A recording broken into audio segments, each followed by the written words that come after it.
Ipinag-utos ni Pangulong Ferdinand R. Marcos Jr. ang pag-review sa nilalaman at saklaw ng panukalang anti-dynasty bill na kabilang sa priority bills ng administrasyon. Ayon kay Palace Press Officer Undersecretary Claire Castro, layo ng naturang pag-review na mapabuti pa ang nilalaman ng panukala para tunay na malimitahan ang political dynasty sa bansa. Kabilang anya sa mga natalakay ay ang kung ano-ano ang posisyon sa gobyerno ang saklaw nito, kung lokal man iyan o nasyonal o di kaya'y pareho.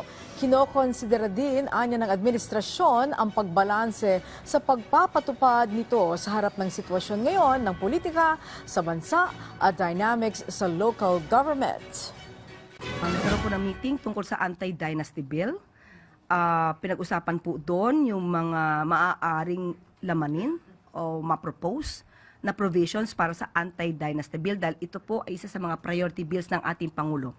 Ang mga napag-usapan ay yung tungkol sa mga levels of ban, yung mga degree of familial relationship, types of relationship considered, consanguinity, affinity, mga positions covered, local ba, national or both, at kung ang scope of timing or timing of prohibition, simultaneous or successive. So ito po ay inaaral pa po at kung magkakaroon po ng magandang balangkas patungkol dito ay maaari po itong isuggest para po sa anti-dynasty bill.